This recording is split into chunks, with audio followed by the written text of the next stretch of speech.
컴플렉스가 있었어요.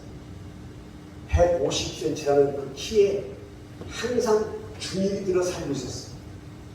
그런데 예수님을 영접하고 예수님을 만나고 나서 그가 모든 것을 다 내려놓고 거기에 컴플렉스 걸렸던 모든 곳에서 자유함을 얻었는데 그가 이렇게 고백합니다.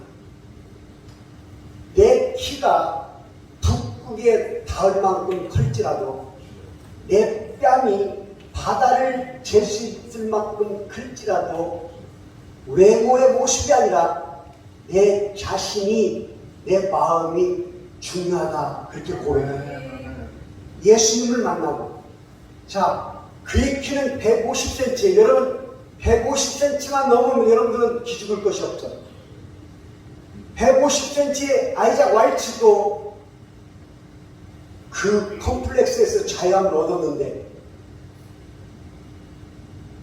여러분들은 갈등할 필요가 없죠. 왜 예수님을 믿고 구원을 받았다고 하는 사람들이 왜 갈등할까요? 왜 갈등할까요? 이유는 딱 한 가지예요. 살아있기 때문에. 죽었다면 갈등할 수가 없어요. 왜? 생명이 없기 때문에.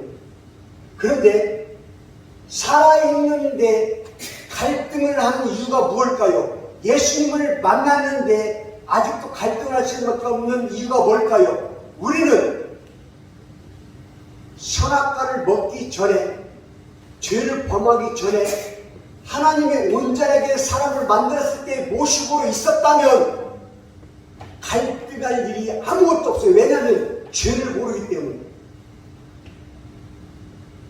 그런데 온전한 모습에 하나님이 창조하신 그 모습에서 우리가 변질이 됐다는 것이죠. 죄를 알게 된 거예요. 죄를 알고 난 다음부터는 이 죄를 완벽하게 없앨 수 있는 사람이 아무도 없는 거예요. 그래서 예수님이 필요한데 그 예수님이 오셔서 우리의 죄까지도 다 탕감해 주셨는데도 불구하고 자유함을 주셨는데도 불구하고 그럼에도 불구하고 갈등이 있을 수밖에 없는 이유는 죄를 범했기 때문입니다. 예수님을 만나면 완벽하게 깨끗해지는 것이 아니라 깨끗함을 받을 수 있는 희망을 길을 열어주신 거예요. 예수님을 알고 믿으면 죄짓지 않고 가는 길을 배우게 되는 거예요. 그 길을 몰랐던 그 길을 알게 되는 거예요. 알게 됐는데 그 길을 가는데도 불구하고 계속 갈등할 수밖에 없는 게 우리 마음에 50%의 삶과 50%의 악이 존재하기 때문에 여러분 신약 성경을 거의 다 쓴 사람이 사도 바울이에요. 가장 많이 쓴 사람이 사도 바울인데 그 사도 바울이 예수님을 직접 만났음에도 불구하고 이렇게 고백합니다. 로마서 7장 21절입니다. 그러므로 내가 한 법을 깨달았노니 곧 선을 행하기 원하는 나에게 악이 함께 있는 것입니다.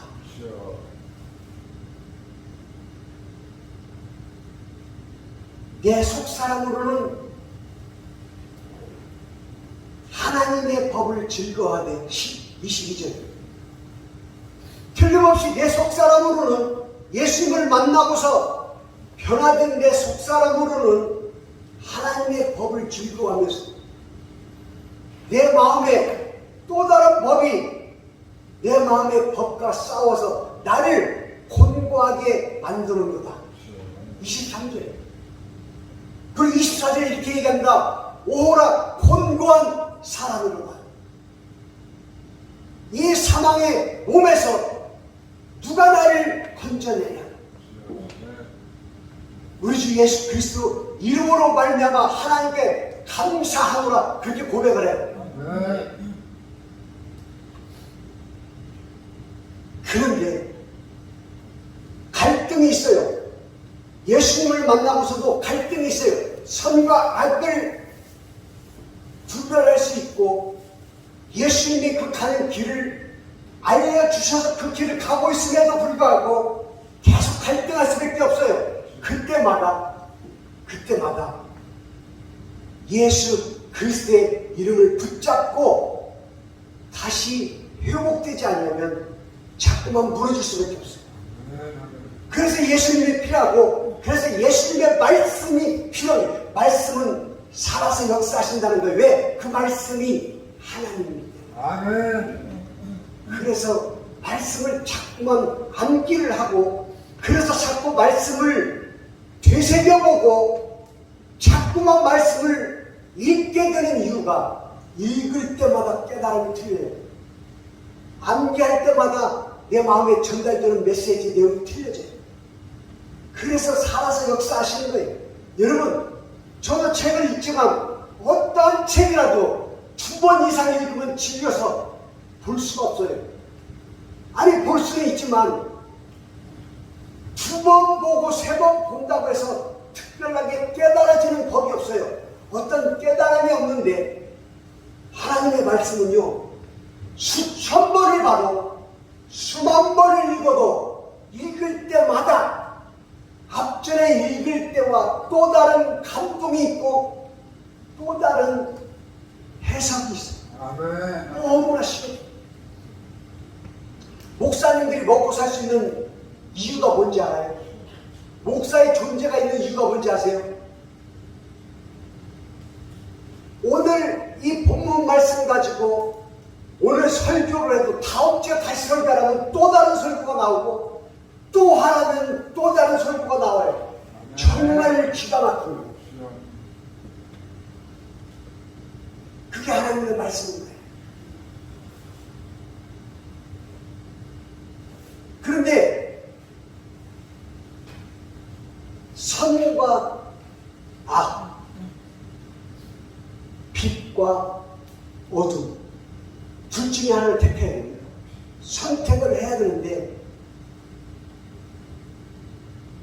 때로는 내가 원하지 않는 선택을 할 때가 있어요. 왜 그래요? 선과 악이 싸우는 이 악이, 어둠이 우리의 근본을 붙잡고 있어요. 그걸 성경에서 뭐라고 하냐면 temptation, 유혹한다, 미혹시킨다. 여러분, 미혹시키는 것이 그럴듯하다는 것을 얘기해요. 설득시켜서 넘어가게 할 만한 것이 미혹이에요. 여러분, 왜 사기를 당하는지 아세요? 내 마음이 넘어갈 만큼, 홀딱 반할 만큼 유혹 땡기는 것이 있기 때문에 넘어가서 사기를 당합니다. 자, 보세요. 많은 사람들이 있는데 사막에 도착을 하면 사람들이 가장 먼저 걱정하는 게 뭐예요? 한 글자. 바로 그거예요. 물이요. 이게 없으면 죽기 때문에. 사막에는 물이 없어요. 그런데 사막의 한가운데 꽃이 하나 피어 있는 거예요. 여기에서 두 사람의 종류가 나옵니다. 한 사람은 사막의 허 벌판만 보고 두려움에 떨고 공포에 떨고 있는 사람이 있는가 하면 그 드넓은 사막의 그 한계, 달랑 한계에 있는 그 꽃 한 송이가 이 어둠의 사막을 다 잠재우고 빛으로 보이는 아멘. 아멘. 그런 종류의 사람이 있어요. 아멘. 여러분, 처음부터 사막에 도착했는데 그 꽃이 탁 보이면서 이 사막의 두려움이 사라질 수가 없어요. 그런데 예수 그리스도 그분이 내 마음에 있을 때 보이지 않았던 그 꽃이 보이면서 이 꽃으로 말미암아 이 생명 하나의 생명으로 말미암아 그 주변에 그 드넓은 사막과 어둠이 내 눈에서 사라져버려요. 많은 사람들이 금광을 얘기할 때 금광이 뭘 뜻하냐면 흙을 파고 바위를 부수고 금을 찾아야 돼. 어떠한 금광도 가자마자 딱 금만 있을 수가 없어요. 내가 캐야 돼. 곡괭이로 흙을 파고 돌을 깨 부수고 파내다 보니까 금이 보여. 여기서 중요한 것은 조그마한 금이 하나가 보였는데 그 많은 광산 중에 손톱만한 금 하나가 보였는데 사람들은 뭐라고 얘기하냐면 금광이다 그래요. 돌무덤이다, 흙무덤이라고 하는 사람은 아무도 없어요. 단지 손톱만한 금이 하나가 나왔는데 그 드넓은 광산에서 손톱만한 금이 하나 나왔는데 소리를 지른다. 금이다. 금광을 찾았다. 왜 그래요? 내가 원하고 원하는 내 마음의 초점이 그에 가 있었기 때문에 손톱만한 금을 보고도 금광이라고 할 수 있어요. 마찬가지로 여러분들 마음 가운데에 초점이 무엇이 있느냐에 따라서 돌무덤이 보일 수도 있고 금광이 보일 수도 있는 거예요. 이것이 예수 그리스도를 만나는 이유예요. 아멘. 그러므로 예수 그리스도 안에 있는 자에게는 결코 정죄함이 없나니 이는 그리스도 예수 안에 있는 생명의 성령의 법이 죄와 사망의 법에서 너를 해방하였습니다.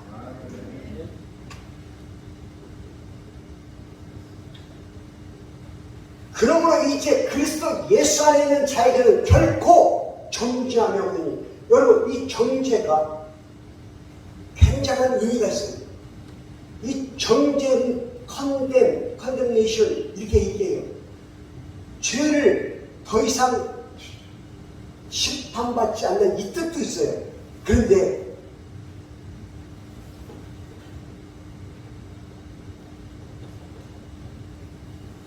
reformation 이런 단어가 있어요. 이게 정죄라는 뜻인데 이 reformation의 뜻이 또 다른 영어에 있는데 against. 그러면 이 뜻이 뭐냐? 대적하는 거고 배척하는 거고 대항하는 거예요. 그러면 무엇을 배척하고 무엇을 대항하고 대적하느냐? 선과 악이 싸울 때 얘기를 하는 거예요. 무엇을 받아들일 건가를 싸우는 거예요. 길을 가다가 돈가방이 보이는 거예요. 돈가방 앞에서 주변을 둘러보면서 돈가방 앞에서 갈등을 하는 거예요. 이 돈을 아무도 없는데 들고 튀느냐? 이 돈을 들고 파출소로 가서 찾아주느냐? Reformation. Against of the evil.